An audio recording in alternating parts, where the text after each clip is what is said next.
Hi guys, and welcome to the second lesson of our rivers unit. Today we're going to be looking at the human uses of rivers, and this is going to do a more human geography element to the lesson we did previously. So in our last lesson on this unit, we were looking at something called the water cycle, and we looked at four key terms: evaporation, condensation, precipitation, and transpiration. Now, if you recall, evaporation and transpiration were a process by which water was turned into a gaseous state and evaporated up into the atmosphere. Once it is in the atmosphere, we then have condensation, which is the formation of clouds, until eventually those clouds become too heavy and are brought back down to Earth in the final stage of our cycle, which is precipitation.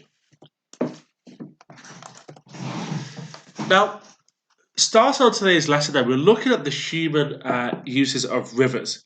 And I just want to start off with, I'd like to pause the video in a second. And on a piece of paper next to you, I would like you to write down 3 bullet points of what these 3 cities have in common.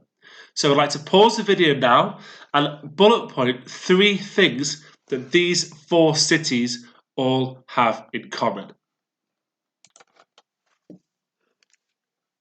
Okay, so hopefully you've had a go at that and you've unpaused the video. So we've got our 4 cities here: London, Paris, New York, and Tokyo.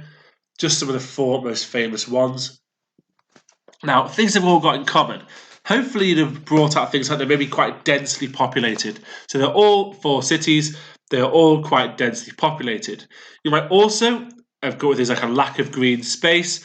They might have some parks, there might be lots of houses, lots of buildings. But perhaps the key thing they have in common is all 4 of those cities have a river running through them in some fashion.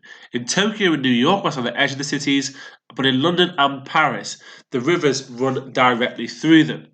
And this is no surprise, because if you go to pretty much any major settlement in the world, I'd say maybe 98%, the majority will have a river running through them. So if we think about Liverpool, we've obviously got the River Mersey.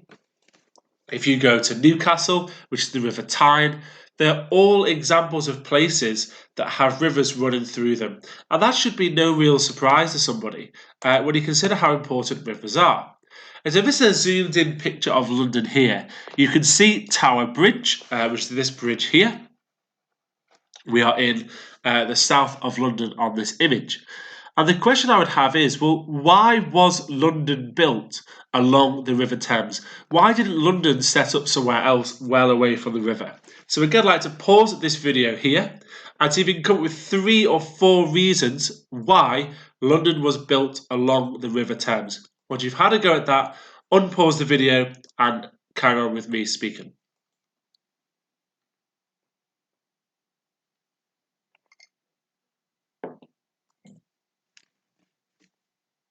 Okay, hopefully you'll have had a little go at that then. And so when it comes to this question, the answers you might have come up with will be very, very varied. I think some of you will have picked up on the idea of it needed for water. That's really good. I think some of you would have picked up on the idea that maybe for food as well, because traditionally that would have been the case. Nowadays, the River Thames is very polluted. And so really, if you were going to go for a swim in that river, you would probably end up in hospital at some point based on all the bits of nastiness that are in that water. What we're going to do now is we're going to pick up on 3 main reasons why humans use rivers. Now, if you've picked up on some extra ones when you pause this video, then really good stuff, well done. We're just going to focus on 3 main ones. And they are as follows: water access, transport, and energy. The first 2 you might have got. The third one is a bit of a curveball, really.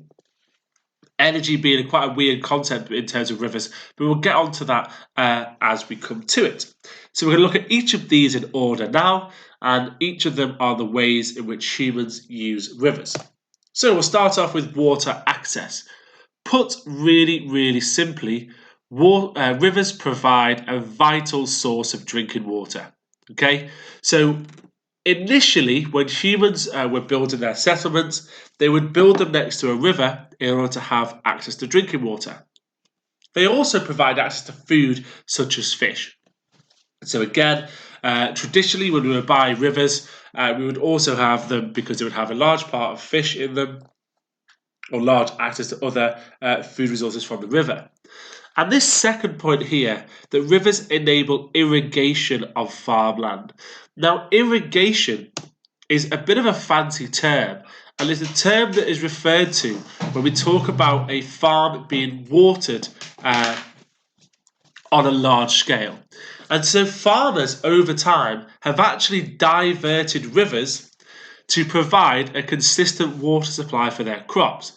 And so they add the tubes in, 3 bits of water here, and they would cause a lot of water to then pour into the farmlands, because for us to grow crops, we need large amounts of water. And so they're really, really important to farmers. And again, that's another reason why rivers are so important to us as well. The second factor is transport.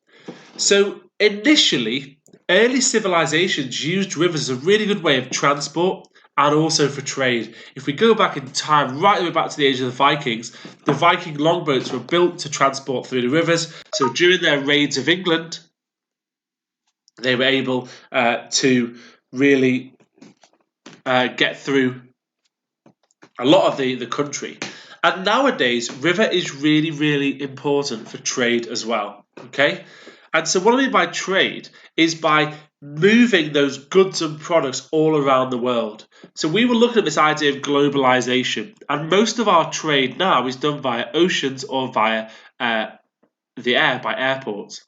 But actually, rivers play a huge role as well. So in 2013, 5 million tonnes of cargo of trade was transported on the River Thames, which is the equivalent of about 265,000 lorry movements. So those goods were passed down the river in London, and that enabled them to move on and sell their goods. And it's not just in London. This is a really, really confusing map, but basically it's showing where some major trade routes are. And if you follow this kind of blue line here, you'll see that the rivers from Rotterdam through Cologne, Frankfurt, Nuremberg, right the way to Vienna, that's Vienna there, Bratislava, Budapest, all over to Bucharest as well, and then finally to the Black Sea by Russia.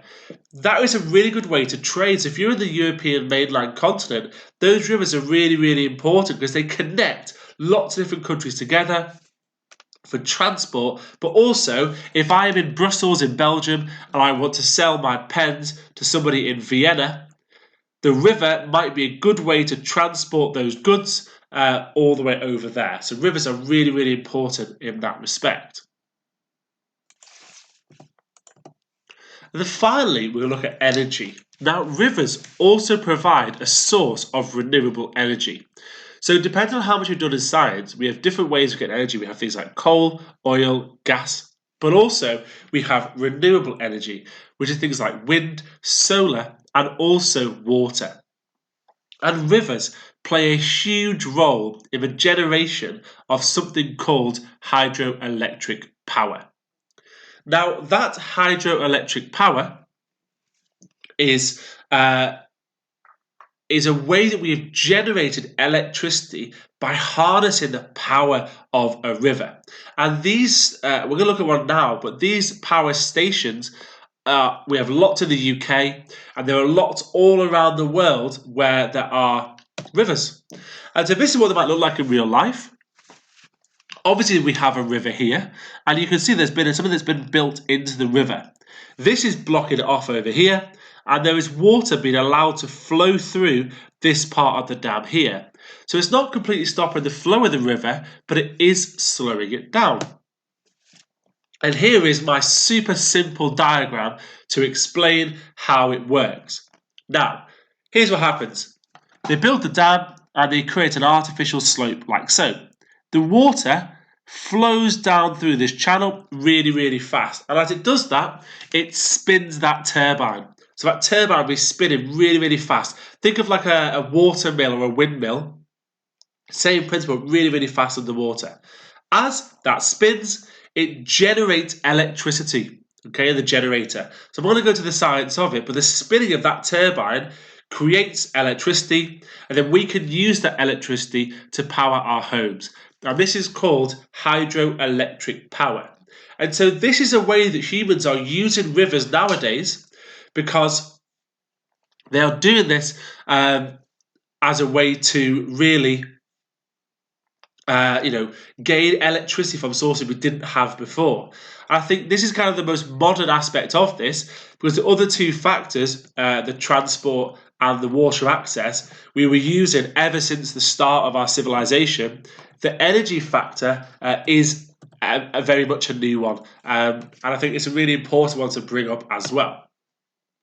So, to finish off then guys, it's a little bit different your task for this lesson. We normally do 3 review questions. I want to change that slightly. For this one, I want you to submit a piece of extended writing. Now that is going to be a paragraph.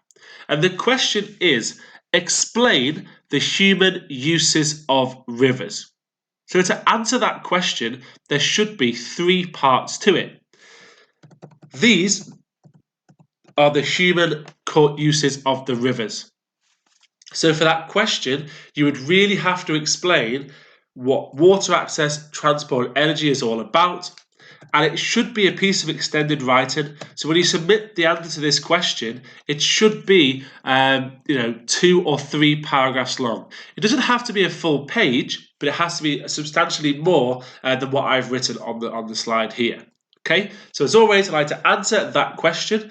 Upload to Satchel 1. If you have any questions, please join the live Zoom support, or failing that, do leave a comment in the message box and I will get back to you.